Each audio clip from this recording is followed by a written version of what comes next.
Fox Business reporting today the Chinese delegation is 100 people strong and includes some bigwigs such as the head of the Reform Commission and the head of Information and Industry Technology. Those are the officials in charge of some of the contentious issues such as intellectual property and state-owned enterprises. Those are some of the sticking points in these trade negotiations, and the size of the delegation may also signal the seriousness of those high-level talks that are set to begin tomorrow.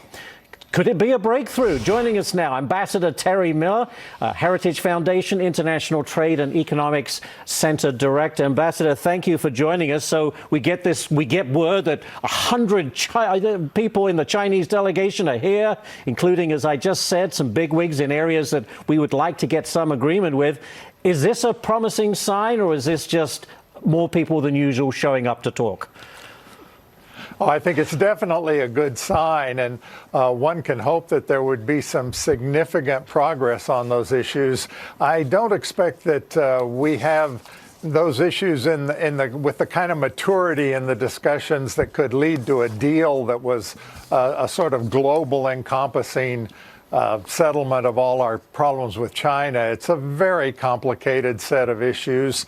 I would be looking for a more narrowly focused deal, maybe not this week, but maybe sometime in the next month or so. I think that's where our hopes should be pinned. Okay, so if we get some sort of mini deal, would that be the U.S. de-escalating on the tariff side and the Chinese buying more U.S. ag products? Is that the kind of deal you expect?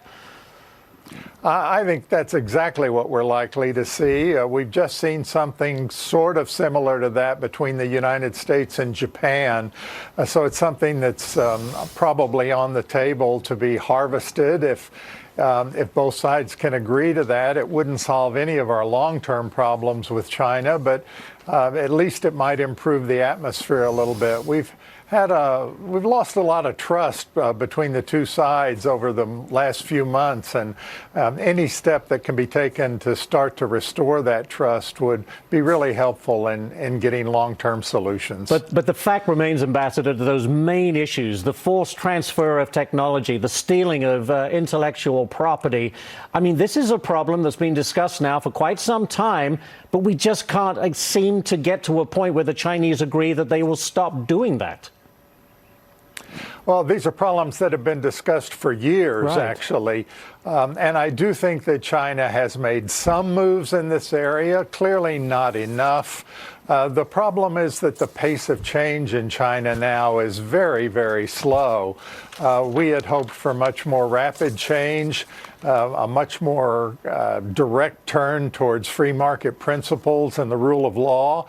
We haven't seen that in recent years from China, and it'll be up to them to decide if they want to really join the 21st century and the globalized economy as a full partner or not. But that's a societal change that's going to be difficult for them, but it's what we need to see. Yeah, and as we know, that is not going to happen overnight. Well, we'll see what happens tomorrow. Thank you so much, Ambassador Terry Miller, for joining us today. Much appreciated. My pleasure. Yeah. All right, with stocks in the green.